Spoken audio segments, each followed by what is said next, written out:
Le coronavirus au Togo, la vaccination est-elle obligatoire pour les couches vulnérables? C'est la question qu'on va poser ce soir à notre invité. Le Togo a débuté sa campagne de vaccination le 10 mars dernier. C'est d'abord les membres du gouvernement qui ont donné le ton. Ensuite, le personnel soignant a été vacciné. Et puis, il y a une seconde vague qui va s'ouvrir très bientôt. Elle concerne les personnes de plus de 50 ans, mais également de moins de 50 ans qui présentent des facteurs de risque. Mais la question se pose toujours, cette vaccination est-elle obligatoire? On va en parler tout de suite avec le professeur Majesté Ouateba Iou.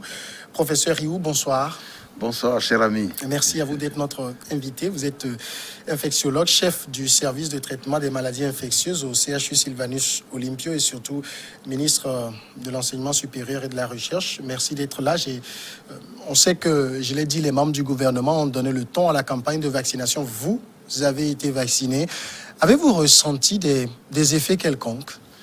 Les effets quelconques, si je dois essayer de les classer, donc de 1 à 10, c'est-à-dire 1, vous n'avez rien du tout. 10, vous êtes mort. Je peux dire que l'effet que j'ai ressenti n'atteint même pas 0,5 sur 10. Oui. Et ces effets sont normaux.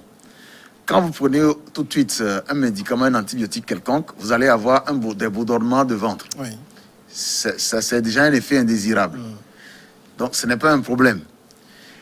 La vaccination, c'est une injection. Donc, c'est normal qu'après, c'est un traumatisme. Après, vous allez avoir de petites douleurs à ce niveau.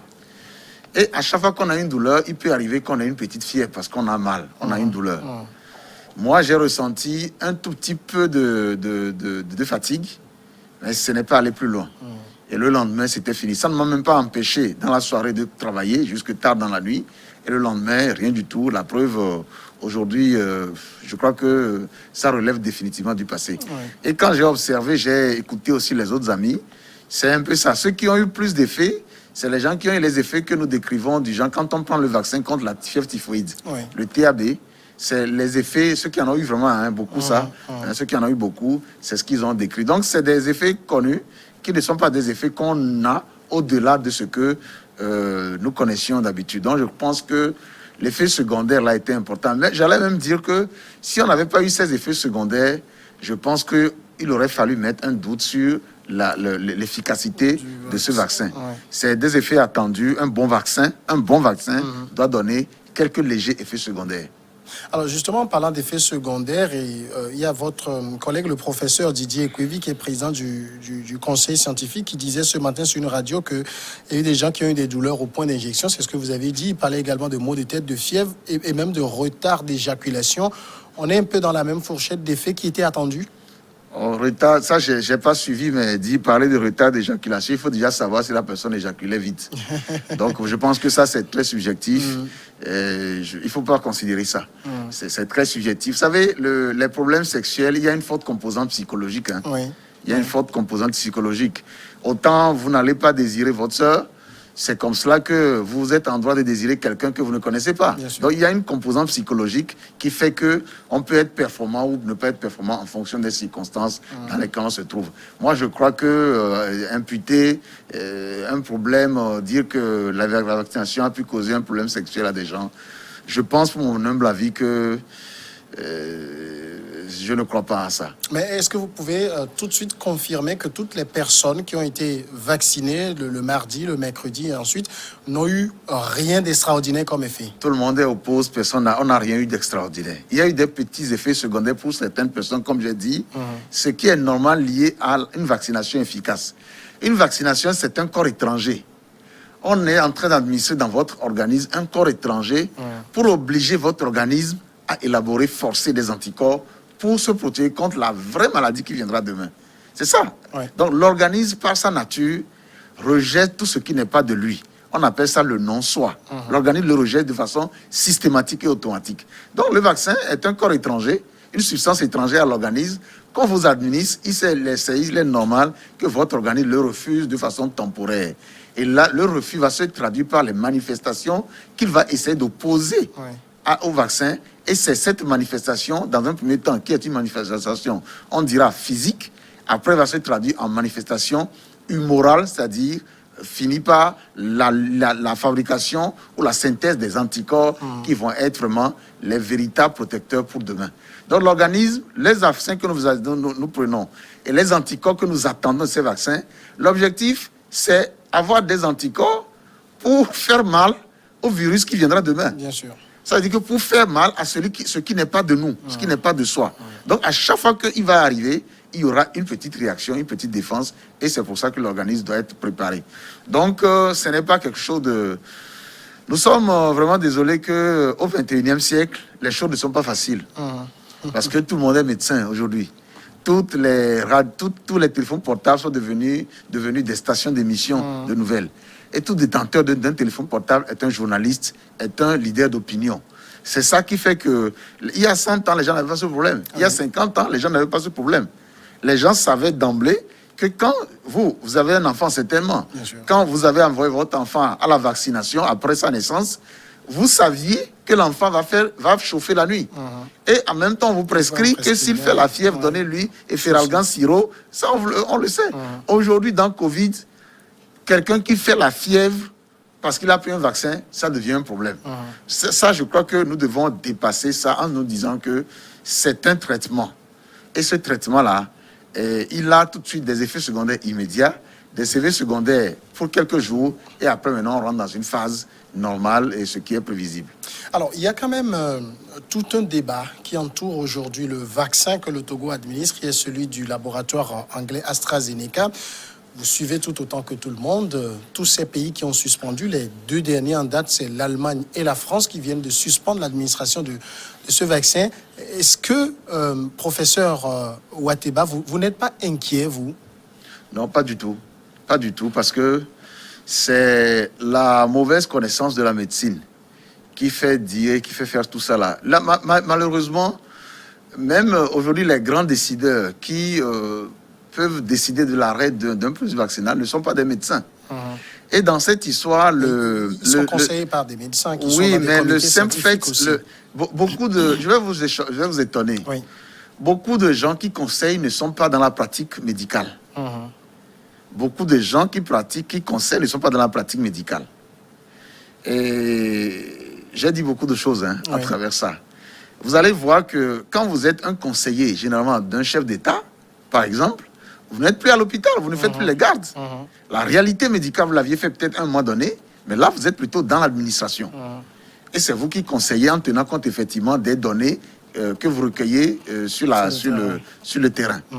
Mais ce que je vais vous dire, et quand je dis que les gens exagèrent, la question qu'on ne s'est jamais posée, c'est combien d'événements thromboemboliques les gens font chaque jour sur la planète et qui les tuent avant même qu'on ne parle de Covid et de son vaccin.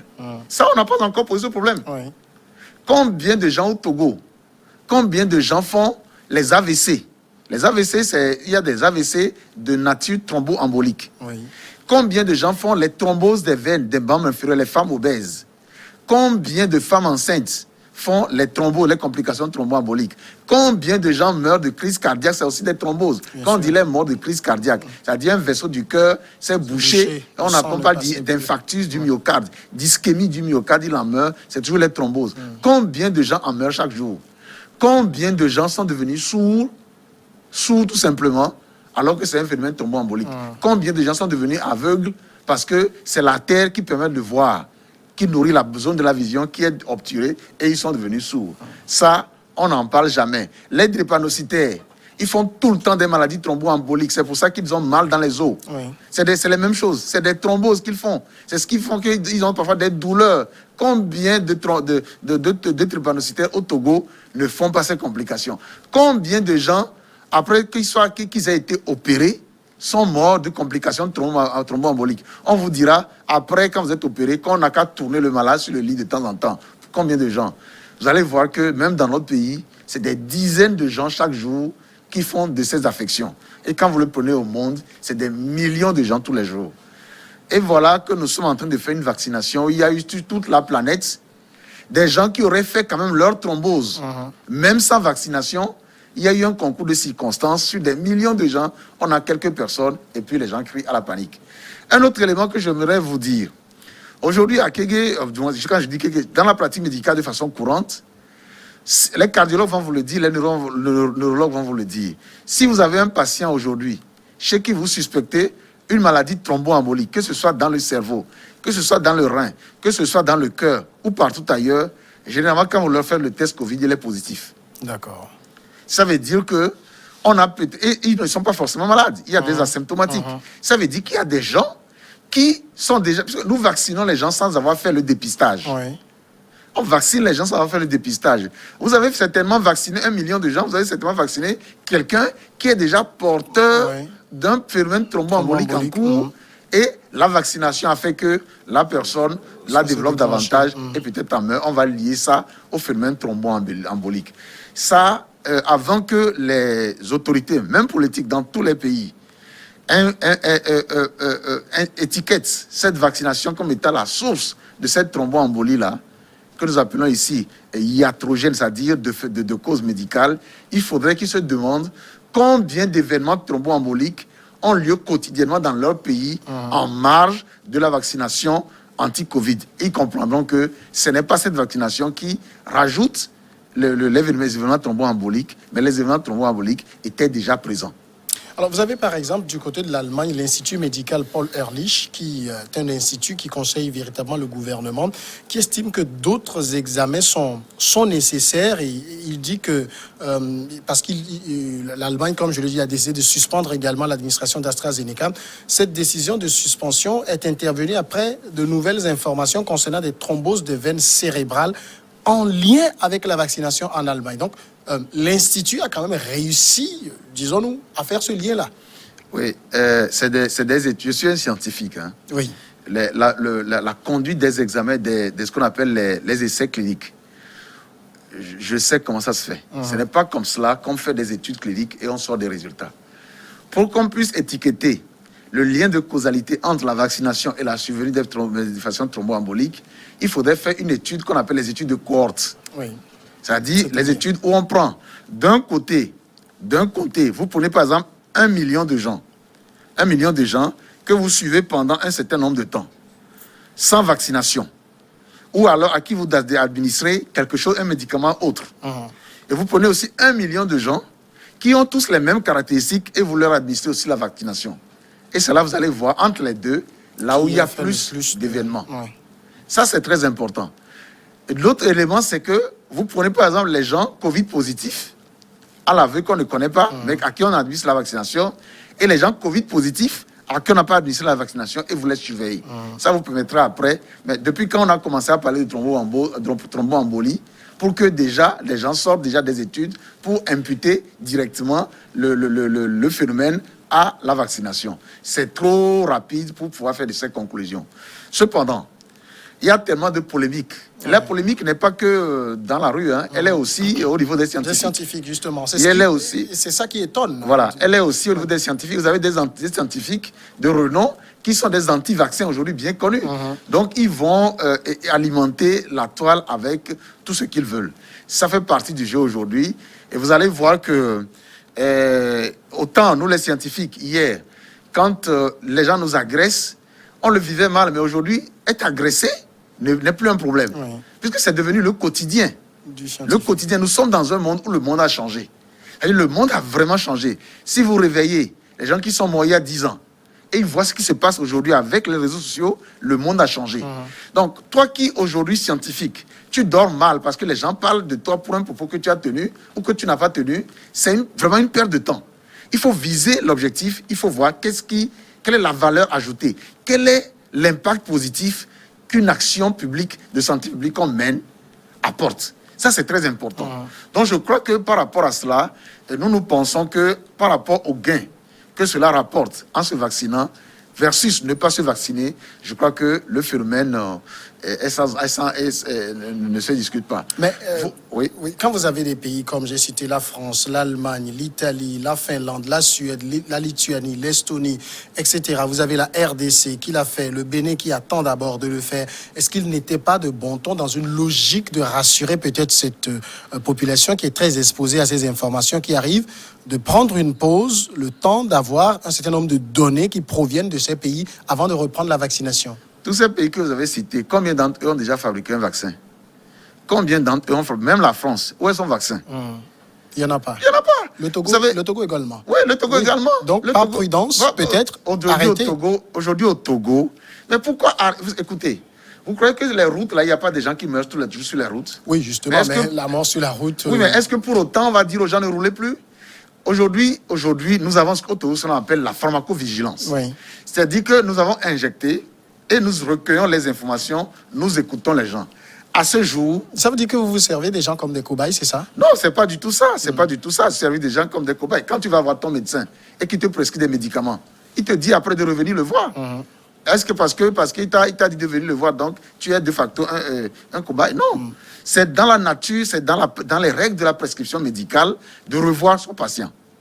Ici, nous avons vacciné des milliers de gens. Oui. Donc, c'est à eux d'informer, de retourner les informations sur comment ils se sont sentis ou ils ne se sont pas sentis. Ça, c'est dans les normes. Ce n'est pas avec Covid que ça a commencé, ça ne finira pas, ça ne s'arrêtera pas avec Covid. C'est dans les normes, c'est comme ça que la médecine se pratique, heureusement d'ailleurs.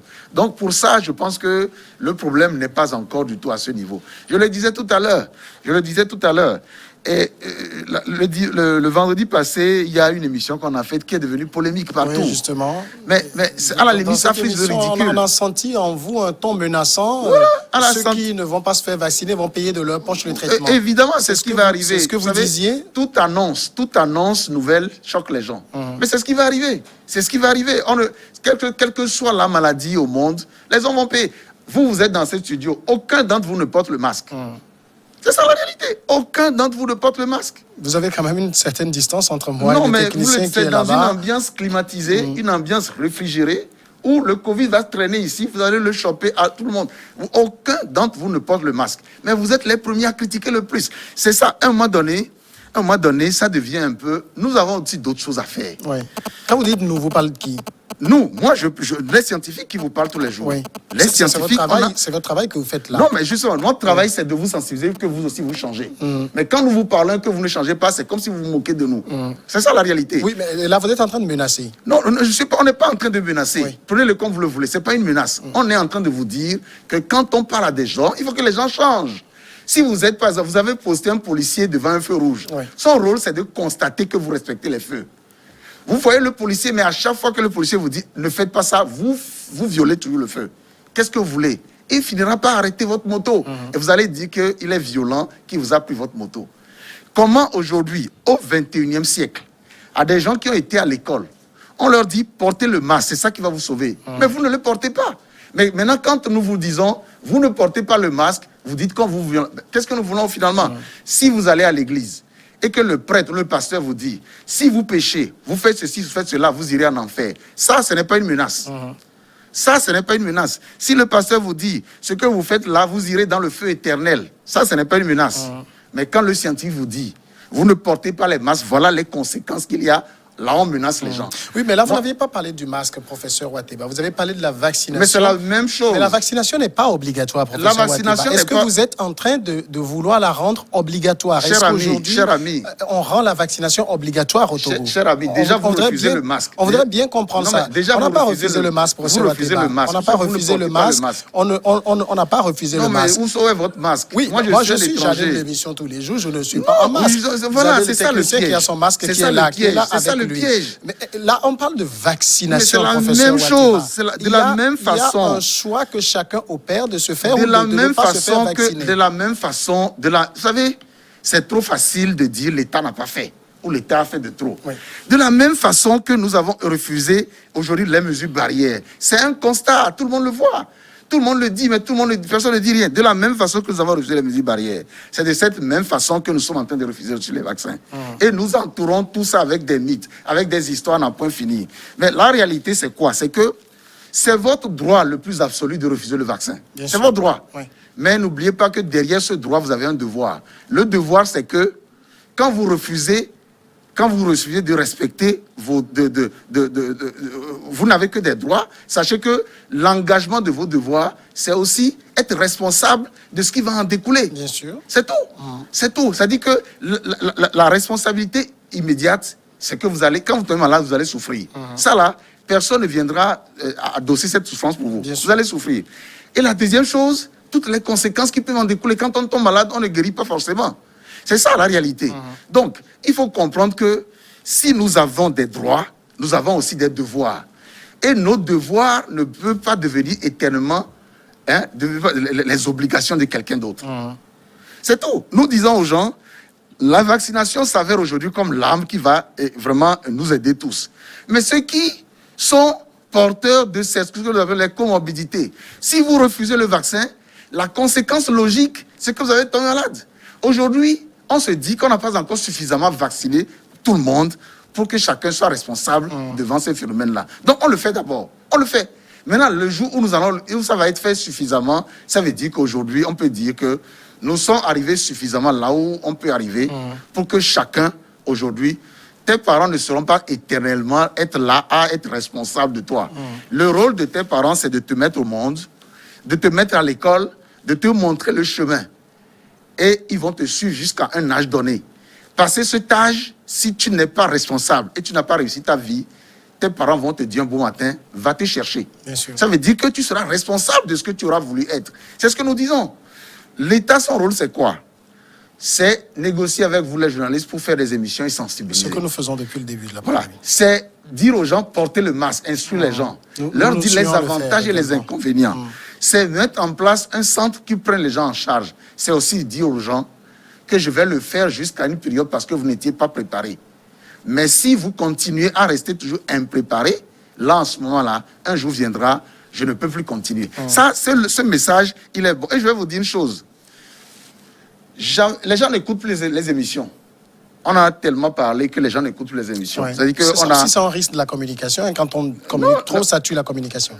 Justement, la communication, finalement, c'est ça. Finalement, les gens n'écoutent plus. Ouais. Aujourd'hui, vous faites un fake news, vous dites aujourd'hui que un truc banal, ça circule très vite par rapport aux vraies informations scientifiques. Les gens n'écoutent plus la communication. Tu dis à quelqu'un, lave les mains, il ne le fait pas. Porte le masque, il ne le fait pas. Les gens n'écoutent plus. On dirait que nous parlons pour nous-mêmes. Mais pour une fois, hier, on a changé de style. On a dit ça, il faut couper ça. C'est nous, les vidéos qui circulent là, ce n'est pas quelqu'un qui a enregistré, c'est nous-mêmes qui avions dit à la TVT, tronçonner ça et dispatcher. On a utilisé les canaux que les fausses fake news utilisent pour conquérir le monde. On a utilisé le même canal pour faire passer ces messages. Et pour une fois, nous avons eu des réactions depuis les États-Unis. Je vais vous dire que c'est un grand succès. Parce que ce qu'on voulait, on l'a atteint. Ce qu'on voulait, c'est dire aux gens que Covid n'est pas un jeu. C'est dire aux gens que nous devons être responsables devant Covid. C'est dire aux gens que les États font des efforts partout au monde. Mais un jour va venir où l'État aura tellement fait d'efforts que les citoyens aussi doivent prendre la relève. Cette relève-là, nous devons la prendre. Aujourd'hui, certains sont à la commande. Demain, ça peut être d'autres personnes. Mais il faut qu'on comprenne que les rôles sont différents lorsque on est obligé de prendre en charge les préoccupations d'un peuple versus quand on est bénéficiaire. Les bénéficiaires pensent que les autorités ne sont là que pour dormir, ne plus dormir, souffrir pour les problèmes du peuple. Oui, mais c'est une pédagogie. C'est une responsabilité à assumer. Quand oui, on mais choisit d'être assumer... dirigeant, Non. on ne se lasse pas de diriger. Non, on ne se lasse pas de diriger, mais on ne dirige pas des têtus. On ne dirige pas des gens qui refusent volontairement. Vous savez, si vous étiez... Moi, je suis enseignant. Oui. Si vous étiez enseignant... Je le suis. Voilà, donc très bien. Donc, la première chose, c'est vous enseigner pour que les gens connaissent. Bien sûr. Mais si vous enseignez pour que vos élèves, exprès, vous leur dites 1 plus 1 égale 2, et demain, ils mettent toujours 3. Dans l'optique que votre rôle, c'est de dire toujours 1 plus 1 égale 2. Et eux, ils font tout le contraire. Un moment viendra, vous vous occuperez de ceux qui veulent vous suivre et vous avancer. Votre rôle est d'enseigner, mais aussi, le rôle de celui qu'on enseigne, c'est de faire l'effort de suivre. Alors, de faire l'effort de suivre. Et je crois que ça, c'est très important. C'est très important parce qu'aujourd'hui, nous ne pouvons pas aujourd'hui être contents, nous, qui prenons aussi des risques de venir dans vos studios où vous ne portez pas les masques. Oui, c'est ça. Nous aussi, nous ne voulons pas aujourd'hui, pour continuer à courir ces risques, pendant que tu sors de l'émission, le journaliste avec qui tu as discuté, lui-même, il se fout réellement des mesures barrières. C'est ça. Et maintenant, qu'est-ce que tu vas reprocher à celui Si qui est vous dans la parlez rue? de moi, c'est que je ne me fous Non, pas de des façon mesures barrières. générale. Je me lave toujours les mains quand je monte ici, je suis en masque. Oui, C'est là, quand de je passe façon au studio, générale, oui. ce que je te dis, Je veux que ce soit clair parce que les gens nous suivent également. Oui, Parce mais que je de me tue façon- tous les jours ici à dire aux gens, mettez le masque, De mettez ci, façon mettez ça. générale, Oui. ce qui est bien, si tout à l'heure, un enfant du primaire vient te voir et te dit quelles sont les mesures barrières, tu vas lui dire port de masque, lavage des mains, distanciation sociale. Le lavage des mains, on ne lave pas les mains quand on est dans un studio ici. Mais la seule chose quand même qui montre que nous respectons les mesures barrières, c'est le fait qu'il te voit en masque. Il se sent rassuré. Je sais que c'est la première fois que vous venez nous faisons, ici. c'est tous les Moi, je suis jours. au plateau tous les jours, tous Oui, les jours, oui, tous mais les c'est jours. tout- il n'y a pas un seul jour de masque mais- tous les jours au oui, plateau. mais justement, c'est ça. Justement, je ne voulais pas qu'on fasse quand même l'émission sur moi. Non, c'est pas sur toi, c'est de façon Mais générale. professeur Wateba. C'est de façon générale. Je vais finir là-bas. C'est Rapidement, de parce que façon le générale. temps est en train de partir. L'enseignement, c'est aussi l'exemple. Oui.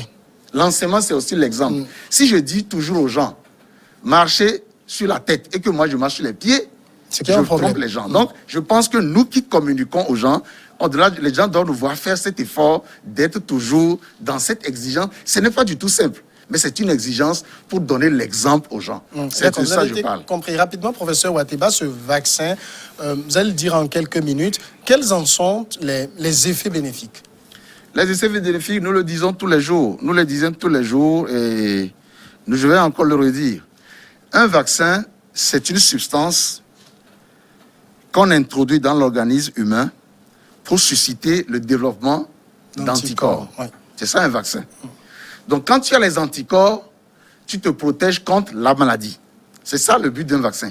Qu'il soit développé avec ARN messager ou vaccin à virus, conducteur viral et tout ça, le principe c'est on t'administre quelque chose qui est faible, qui n'est pas virulent, qui doit réveiller ton organisme pour que ton organisme devienne robuste. C'est ça le principe d'un vaccin.